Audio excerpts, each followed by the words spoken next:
السلام عليكم. كم مرة حسيت إن مرتبك ما بيكملش أسبوع وبيطير؟ كم مرة حسيت إنك بتوصل ليوم 20 في الشهر وما معكش فلوس وبتدور على حد تستلف منه؟ تقعد تقول الفلوس راحت فين؟ خليني أقول لك على حاجة. المشكلة مش في المرتب، ولا حتى المشكلة في رقم المرتب ده. المشكلة في طريقة التعامل مع الفلوس. أنت بتتعامل مع الفلوس إزاي؟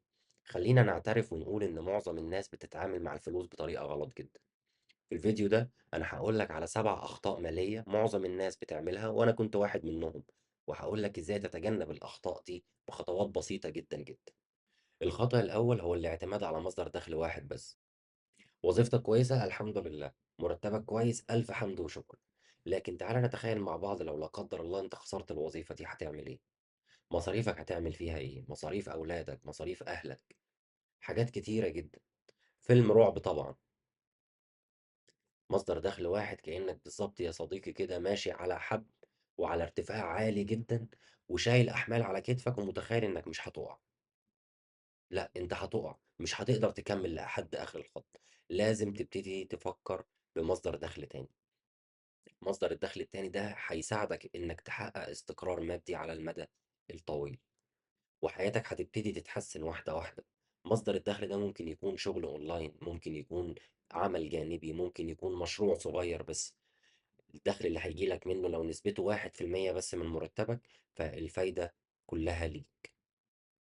الخطأ التاني هو إنك تعيش من مرتب لمرتب ومن شهر لشهر من غير ما تدخر حاجة. لازم تدخر فلوس. لازم تحدد نسبة شهرية بتشيلها كل شهر من مرتبك. حتى لو كانت النسبة دي نسبة صغيرة، لكن الاستمرارية عليها هتلاقي في الآخر أنت معاك مبلغ كويس تقدر تستخدم المبلغ ده كصندوق طوارئ، تقدر تستخدمه كاستثمار. وأنا إن شاء الله هقولك في فيديو جاي إزاي تبدأ تستثمر بمبلغ صغير جدا. الخطأ رقم 3 هو استخدام البطاقة الائتمانية من غير وعي. البطاقة الائتمانية مش عدوة، لكن خلينا نفكر كده وخلينا نقول هل هي الفلوس دي فلوس ببلاش؟ لا طبعا، هي دين مؤجل. هو دين عليك، فلوس في رقبتك هتدفعها عاجلا أم آجلا. بل بالعكس كمان، كل ما هتتأخر كل ما الديون هتزيد عليك. انت هتغرق في الديون بسبب الاستخدام الخاطئ للبطاقة الائتمانية. البطاقة الائتمانية اشتري بيها الحاجات الضرورية بس، وسددها في المدة المحددة قبل الفوائد ما تنزل عليك. فوائد والغرامات بتاعة التأخير هي اللي هتخليك تقع أسير للديون، ومش هتقدر تطلع منها بسهولة. ما ينفعش إنسان حر ماليا يكون عايش بالدين ومش عارف يخرج منه إزاي.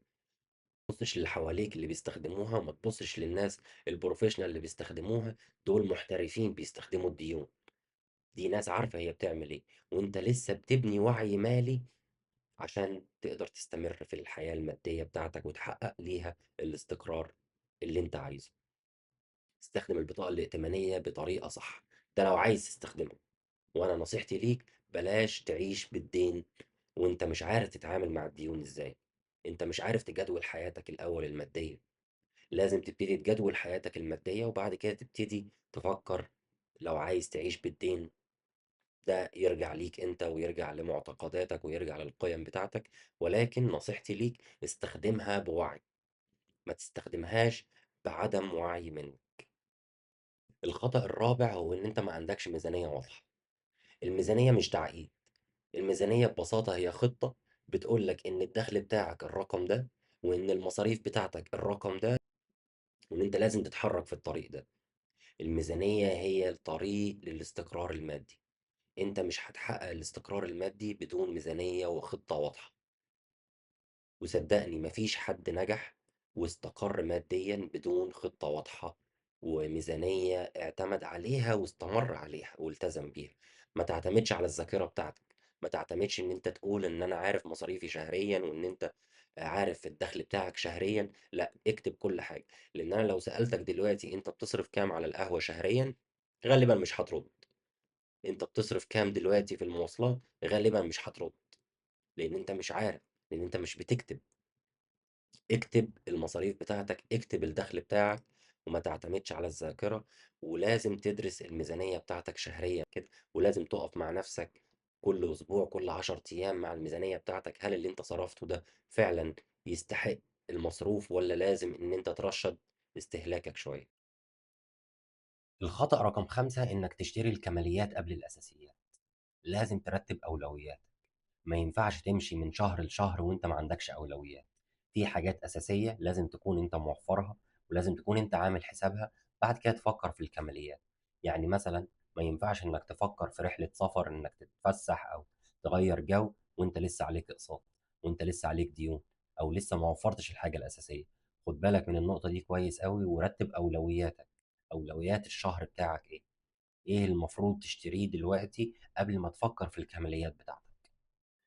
الخطأ رقم 6 هو إنك تأجّل الاستثمار بحجة إن لسه بدري. في ناس بتقول إن أنا عايز أستثمر بس لمّا يكون معايا المبلغ الكافي، أنا ما عنديش مبلغ كبير إن أنا أستثمر فيه، لكن الناس دي غلطانة، ما تغلطش غلطتهم، أنت تقدر تستثمر بأقل مبلغ موجود معاك. افتح أي موقع لأي بنك هتلاقي صناديق استثمارية، هتلاقي مبالغ صغيرة تقدر تستثمر في الصناديق دي، جرّب مرّة، لإن في الآخر الفايدة كلّها ليك، وبعدين أنت لسه ما تعرفش حاجة عن الفايدة التراكمية، الفايدة التراكمية في صناديق الاستثمار كنز فعلًا للي يفهمه، اتعلّم المال، اتعلّم الاستثمار، اتعلّم يعني إيه فايدة تراكمية، اتعلّم إزاي تدير فلوسك، وده اللي هيودينا للخطأ رقم 7. الخطأ رقم 7 هو إننا مش بنتعلّم أي حاجة عن المال. ما اتعلمناش أي حاجة عن الفلوس في المدارس، ولا حتى في البيوت غير بحاجات بسيطة جدًا، جدًا ما نقدرش نعتمد عليها في الحياة الحالية والواقع اللي إحنا عايشين فيه. من أسوأ الحاجات اللي ممكن نعملها لنفسنا إننا نتهرب من أي حاجة تعلمنا إزاي ندير فلوسنا. خلّي بالك إن الجهل المالي ممكن يكلفك أضعاف مضاعفة من الأخطاء. لازم تتعلم، لازم تقرا، لازم تشوف حتى فيديوهات عن الفلوس، إزاي بتدار الفلوس، إزاي إن أنت تضبّط ميزانيتك، إزاي إن أنت تضبّط مصروفاتك، إيه أكتر بند من بنود مصروفاتك هو اللي بيصرف فلوس أكتر، إيه أكتر بند من بنود التكاليف اللي عندك لازم إن أنت تتحكّم فيها. مصادر الدخل، الحاجات دي كلّها لازم إن أنت تتعلّمها، لازم إن أنت تقرا عنها، لازم إن أنت تفهمها كويس، ولازم إن أنت تجرّب كمان، عشان يكون عندك خطة كويسة لإدارة فلوسك في حياتك. في النهاية أنا مؤمن إن كل شخص يقدر يغيّر حياته المالية للأحسن، يقدر يغيّر وضعه الاقتصادي ووضعه المادي من السيء للأحسن إن شاء الله، بس ده يعتمد على القرار الواعي والقرار فعلًا الجاد إن هو يغيّر ده.